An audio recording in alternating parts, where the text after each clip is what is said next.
Chapter 8. It was a spacious room. A big conference table with 15 chairs was placed in the center, a big screen was on the wall, and the lighting was neither too bright nor too dim. People started entering the room and taking their seats. They all had cruel faces and drunken eyes. Some had scars on their faces as someone slashed their faces purposefully. A man sitting right beside the boss's chair had a vicious personality. He sank into thoughts. The atmosphere was tense. "It's time to decide which side you are on," he gritted his teeth. "Vote for me. I want to take over. Now it's the time to change the leader." "Are you serious?" the one on the left side sneered. He was the right hand of Mehmet, a loyal, sincere, and faithful worker, John, who was with him for 30 years.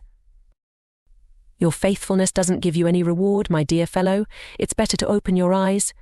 He was focusing on Ibraham, not the deals. "You know how many deals he cancelled. You are the right hand, how you couldn't know." "These things are confidential. He left his words unspoken. A raffish man with ocean-cold blue eyes in a black suit entered the conference room. He sat down on the leading chair. He was quick to perceive that there was tension between them. "Why did you call a meeting?" "Who the hell are you to call an urgent meeting? You should know your place." "Hudson," he tilted his head slightly to the person who was sitting on his right side. "Mehmet, you know why I called it. You should announce your retirement. We all know you cannot handle the situation as you were not in the past." "Past? Tease. Past, of course past, and you have secrets we don't know about." "Everyone has secrets. Haven't you?" For a moment Hudson became speechless. "But my secrets are not harmful to our swarm. Absolutely not." "Who knows?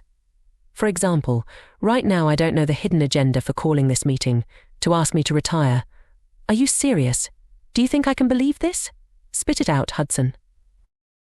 Hudson looked around and tightened his lips. He knew it was dangerous to talk.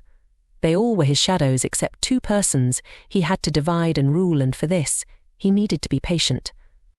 Everyone was staring at him. He cleared his throat and carefully selected his words as I said, "Mehmet, I want you to retire.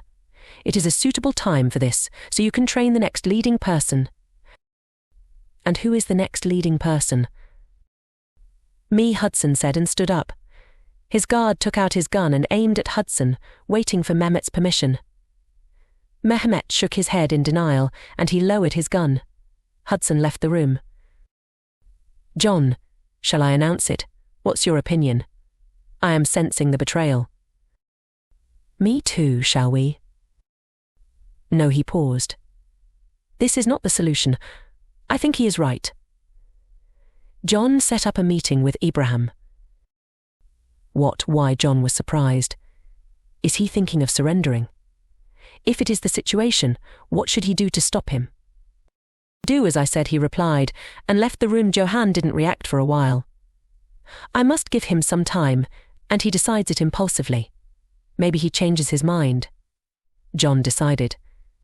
Mehmet was strolling in his room. He was thinking of revealing the truth and providing evidence of this swarm to him. He wanted to save Ibrahim, and he ordered his people not to shoot him if there was any encounter, and that became the most threatening order to him. Hurting Ibrahim was the last thing he ever wanted to do. "Elif, let me inform your family about your illness," her roommate and friend Layla worriedly said. "No, I don't want to worry them. It's a little fever." "I will be fine," Elif said sadly.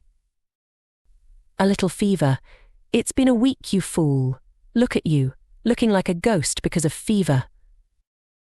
It was a sunny day, and the evening had a little bit of a mild temperature. The sun was about to set. They both were sitting on the balcony of their dorm. It was the 5th floor. The room did not have much space, only 2 beds along with a small study table and a cupboard with an attached bathroom. They were having a cup of tea, made by Layla in an electric kettle. Elif knew it was not the fever that made her look ghostly. Her mind couldn't accept the words said by Ibrahim. She was helpless and didn't know what to do, how to convince him. She fell into thoughts again. Layla had observed her from the week and noticed something was not disturbing her. She asked her, but Elif was not willing to share, so she let her be with her thoughts. "Elif, it's enough," Share with me what happened. I can help you." "No one can help me," she was downhearted, heartbroken and dismayed, and it was completely felt by Layla. Did Ibrahim say something she hadn't wanted to ask, but seeing her friend so full of despair pushed her to the limit. Her eyes filled with tears again. He said what he had to say as an agent of the CIA. I know what he is afraid of. But Layla, somewhere in my heart there was hope, but he quenched that hope cruelly. He knows I like him and can't live without him. Her unfocused and distant gaze flickered with the faint recognition that the future she once believed in no longer existed.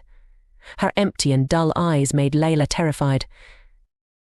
She left her, went inside, picked up her phone and made a call. She knew this idea could make her friend furious but was frightened by her condition. Ibrahim was studying the report Sam had sent him about Mehmet. What was new to him was that Mehmet wasn't his real name, and he wasn't part of Mehmet's bloodline. Ezabalant, the name left him stunned.